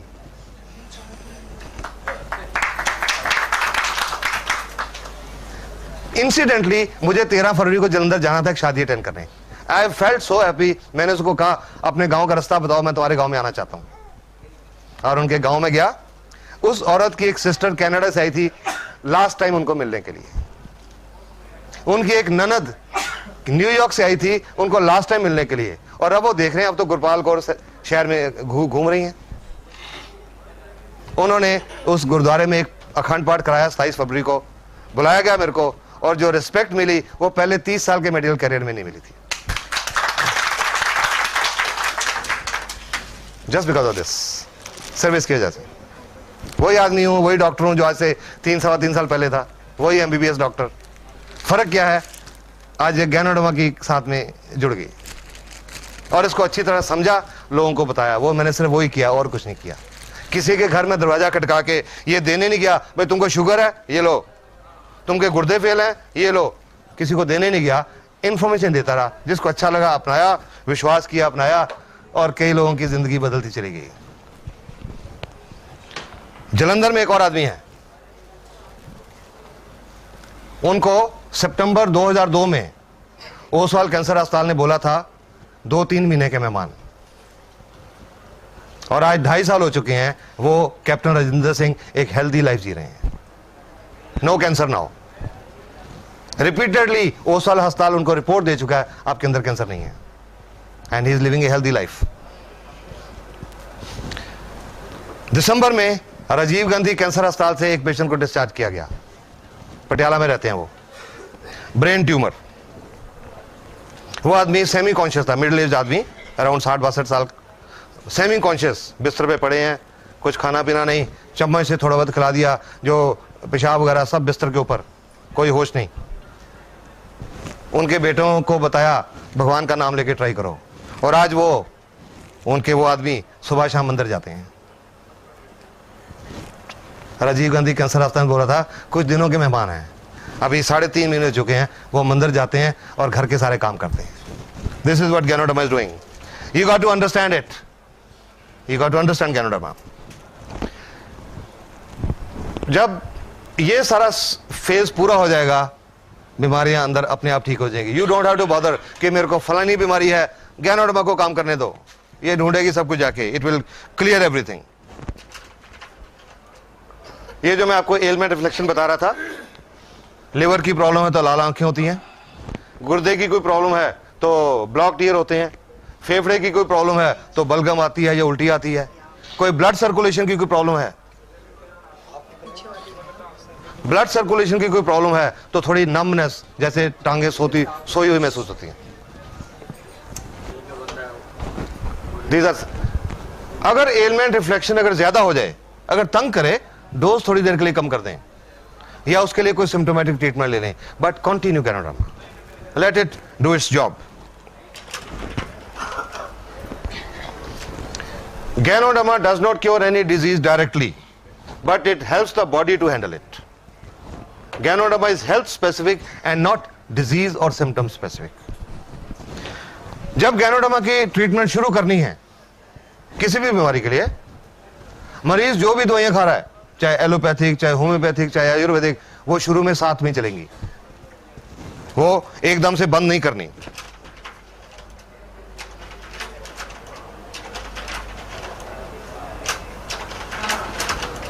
वो एकदम से बंद नहीं करनी।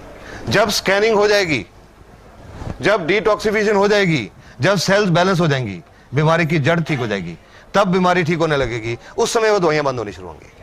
आफ्टर दिस फेज 1 महीने में बंद होती हैं, 4 महीने में बंद होती हैं, साल में बंद होती हैं, 1.5 साल में बंद होती हैं, वो किसी को नहीं बता सकते। जब सिस्टम ठीक होगा तब बंद होगी, शुरू में वो साथ में चलेंगी। उन दवाइयों के साथ ज्ञानोडर्मा की कोई इंटरेक्शन नहीं है, कोई प्रॉब्लम नहीं है, क्योंकि ये फूड सप्लीमेंट है, दवाई नहीं है। It is a health tonic. अब इसकी आपको डोज बताऊं मैं।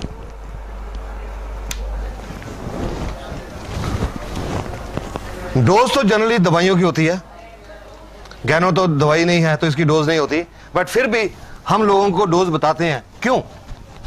कि अगर किसी का इम्यून सिस्टम कम डिस्टर्ब्ड है तो कम डोज पे आराम आ जाएगा, अगर ज्यादा डिस्टर्ब्ड है, ज्यादा प्रॉब्लम है, तो ज्यादा टाइम लगेगा, ज्यादा डोज लेनी पड़ेगी और ज्यादा टाइम लगेगा। इम्यून सिस्टम कितना डिस्टर्ब्ड है, इसको मेजर करने का कोई दुनिया में आज तक पैमाना नहीं बना। हमको नहीं पता कि किसका सिस्टम कितना डिस्टर्ब्ड है, सो हर एक को हम एक कम से कम डोज से स्टार्ट करते हैं। एक कैप्सूल आरजी और एक कैप्सूल जीएल, इन दोनों को मिला के बोलते हैं एक पेयर, 1 पेयर। एक कैप्सूल दोनों शीशों में से, एक आरजी एक जीएल, एक पेयर। मॉर्निंग, आफ्टरनून, नाइट, सुबह दोपहर शाम।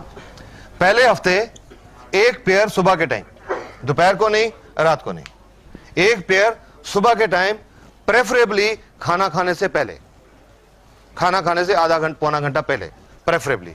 पर अगर किसी को पेट में गैस की प्रॉब्लम है, पेट में तेजाब बनता है, पेट में अल्सर है, दमा है या मिर्गी है, उन्होंने खाली पेट नहीं लेना, उन्होंने खाना खाने के इमीडिएटली बाद, एकदम बाद। पहले हफ्ते एक पेयर डेली, रोजाना। दूसरे हफ्ते में एक पेयर सुबह, एक पेयर रात को। तीसरे हफ्ते में एक पेयर सुबह, एक दोपहर, एक रात को। चौथे हफ्ते में 2 पेयर सुबह, 2 रात को।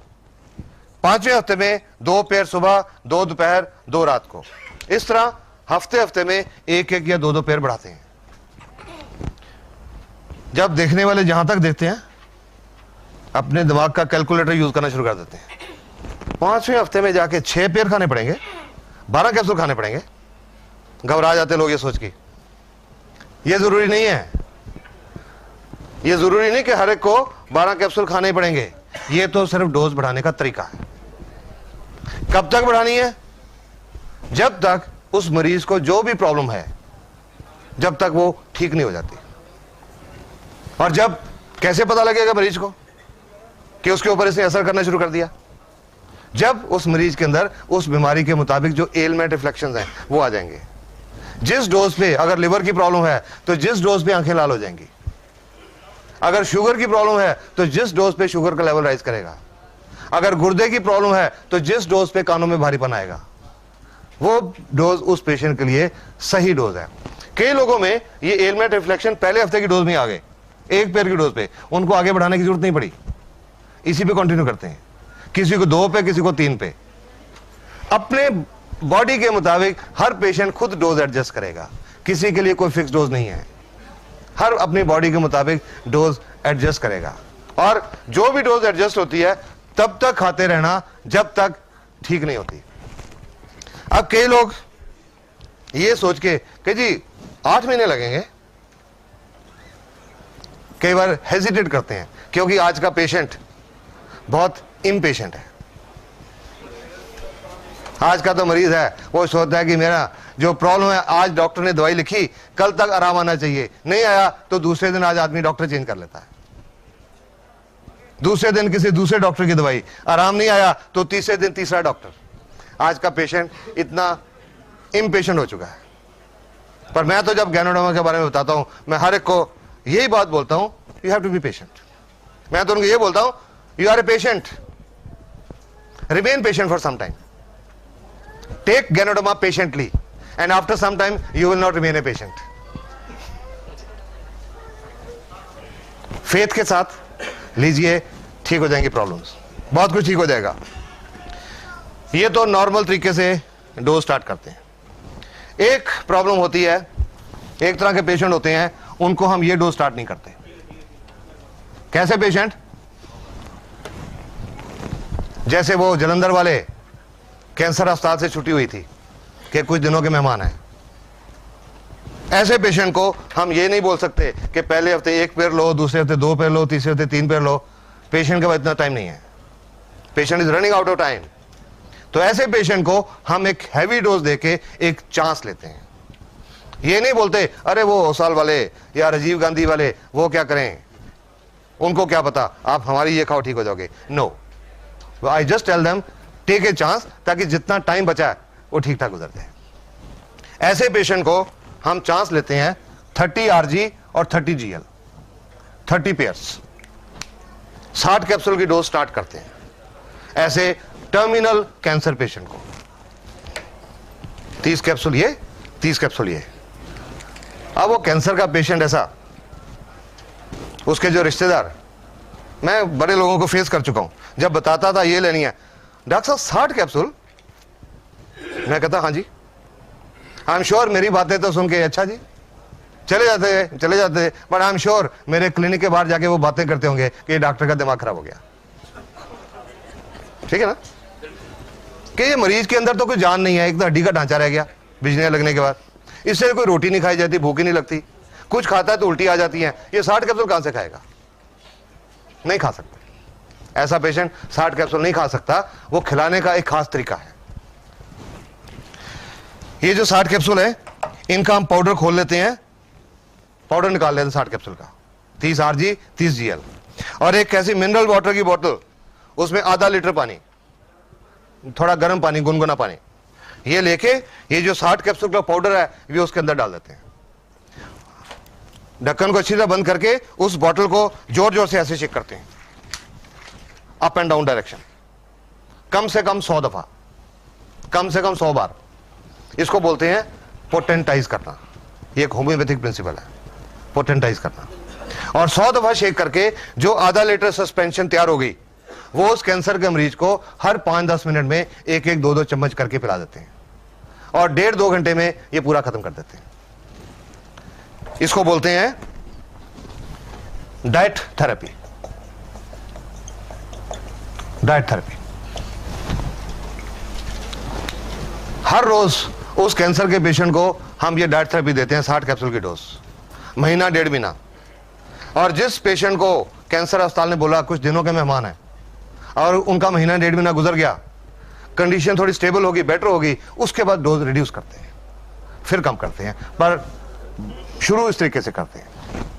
और वो जो मैं कैप्टन राजेंद्र सिंह की और वो उनकी बात कर रहा हूँ, जलंधर वालों की, ये डोज उनको स्टार्ट कराई थी, ये कह के भगवान का नाम लो, जस्ट टेक ए चांस कि जितना टाइम बचा ठीक ठाक गुजर जाए। और आज इस डोज से बहुत सारे लोग कैंसर फ्री हो चुके हैं। लेकिन कोई झूठा दावा नहीं करता मैं ना रिएक्शन कंपनी कि इससे हर कैंसर ठीक हो गया, नहीं, हर कोई नहीं ठीक हुआ। कुछ ऐसे भी थे टर्मिनल पेशेंट जो नहीं बचे, लेकिन उसके बावजूद उनके रिश्तेदारों ने आके थैंक्स किया कि जितना टाइम वो जिए ठीक ठाक जिए। जो पहले दर्द होती थी अब वो दर्द नहीं होती थी, टीका नहीं लगाना पड़ता था, पहले खाना नहीं खा सकते थे अब खाना खाते थे, चलते फिरते रहे। गैनो डब्बा ने बहुत अच्छा काम किया। ये डाइट थेरेपी ऐसे कैंसर के लोगों के लिए। एक और चीज होती है जिसमें डाइट थेरेपी काम करती है। कोई इंसान बहुत हेल्दी है, 130 किलो को हेल्दी कहेंगे क्या? लोग कहते हैं जी वो मेरी फलानी एक मामी है वो बहुत हेल्दी है, हेल्दी नहीं कहेंगे इसको, बहुत अनहेल्दी है। 125-30 किलो का वजन है।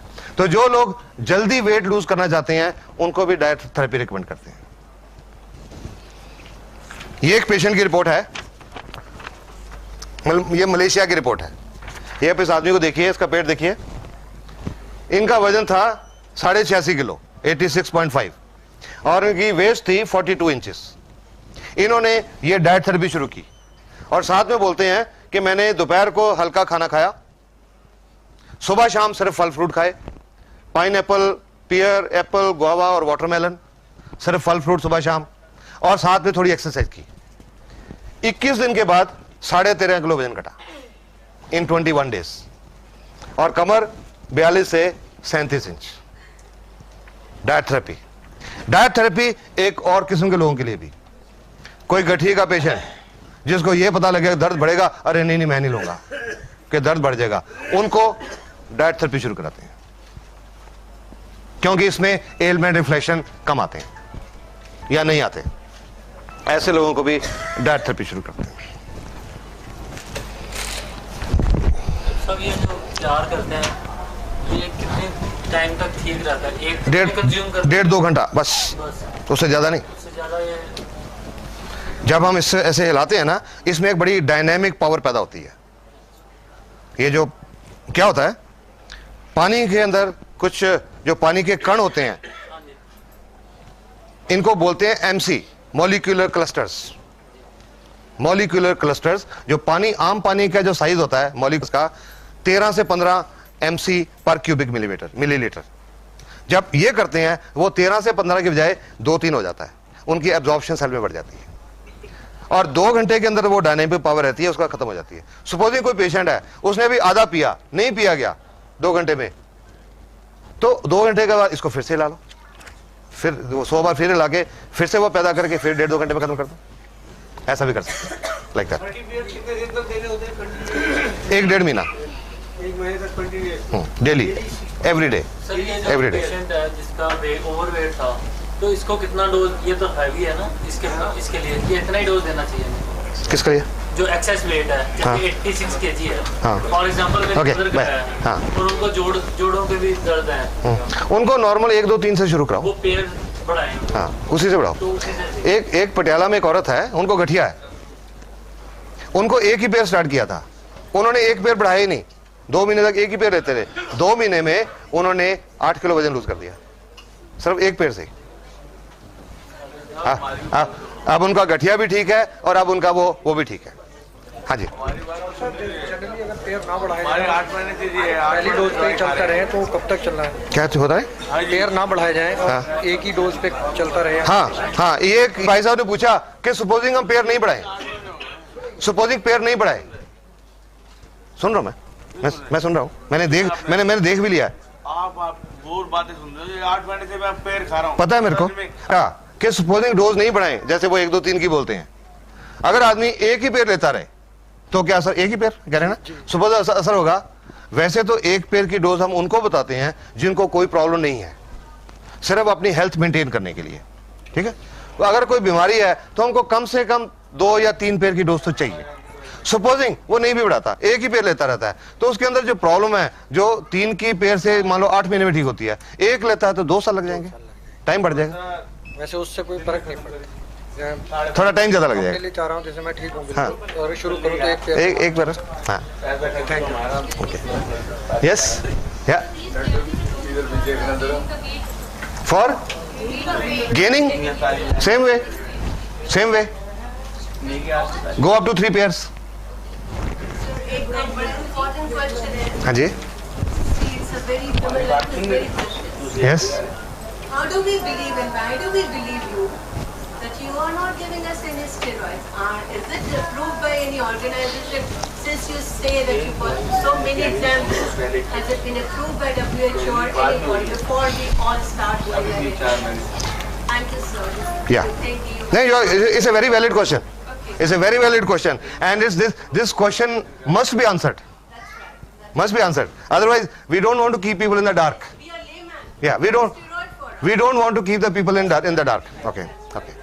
I'll just tell you.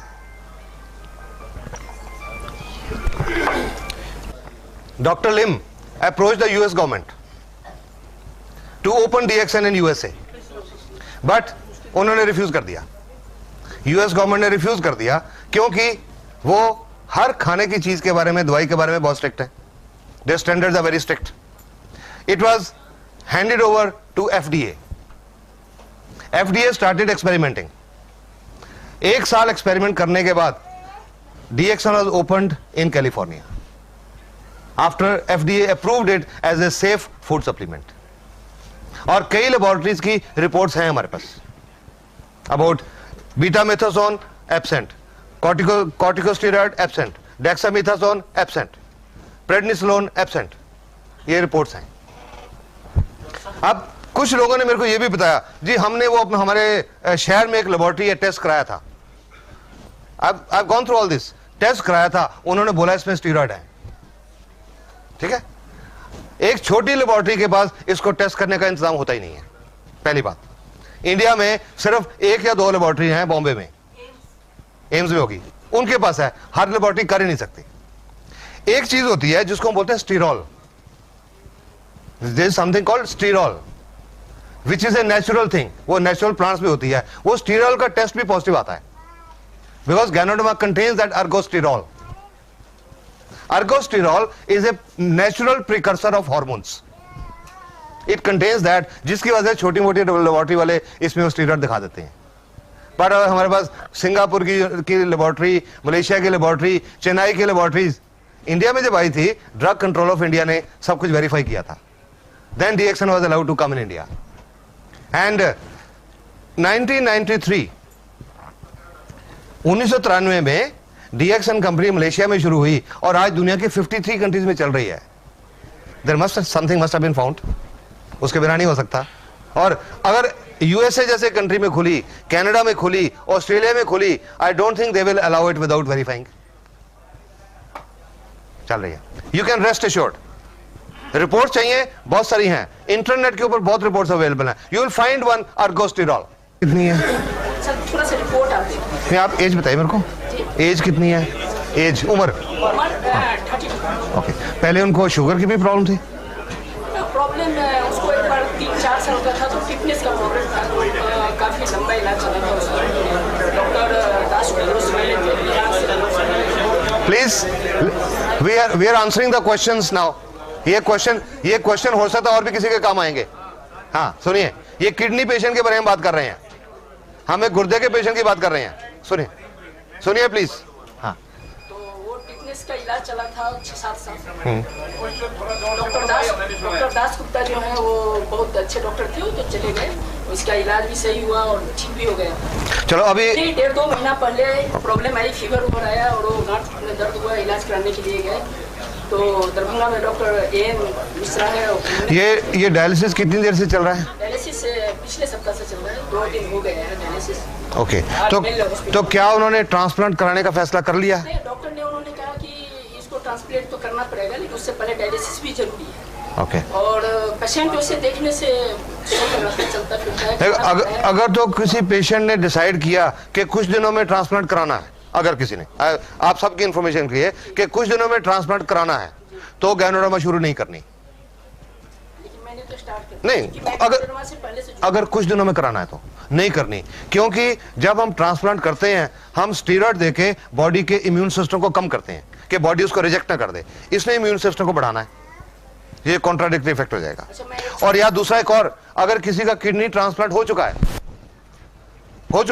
6 महीने तक गैनोडर्मा नहीं देनी, otherwise there are chances body will reject the kidney. Sir जैसे डायलिसिस चल रहा है उसका, ये दवा मैं बिना डॉक्टर से पूछे हुए मैं दे रहा हूँ, मतलब मैं इसलिए कि डॉक्टर मना करेंगे मुझे पता है, डेफिनेटली, इसलिए मैं चुपचाप उसको खिला रहा हूँ। दोनों में से 2-2 गोली शुगर और 2-2 गोली। मैं इसका आपको एक पेशेंट का एग्जांपल बताता हूं, शायद आपके जॉब का मिल जाएगा, औरों के लिए भी होगा। बैठिए। लगभग 2 साल पहले एक किडनी के पेशेंट को देखने के लिए बुलाया गया था मेरे को। चंडीगढ़ के पास एक जगह है, वहां उस औरत का डायलिसिस चल रहा था कुछ टाइम से, और उन्होंने ट्रांसप्लांट के लिए कहा अपने डॉक्टर को, जो किडनी का इलाज चल रहा था। उन्होंने कहा जी वो जो औरत हैं उनको कई सालों से दमे की प्रॉब्लम थी, और दमा के कारण उनके फेफड़ों में एक प्रॉब्लम होती है, उसको बोलते हैं पल्मोनरी फाइब्रोसिस, फेफड़े श्रिंक हो जाते हैं, वो हुए थे।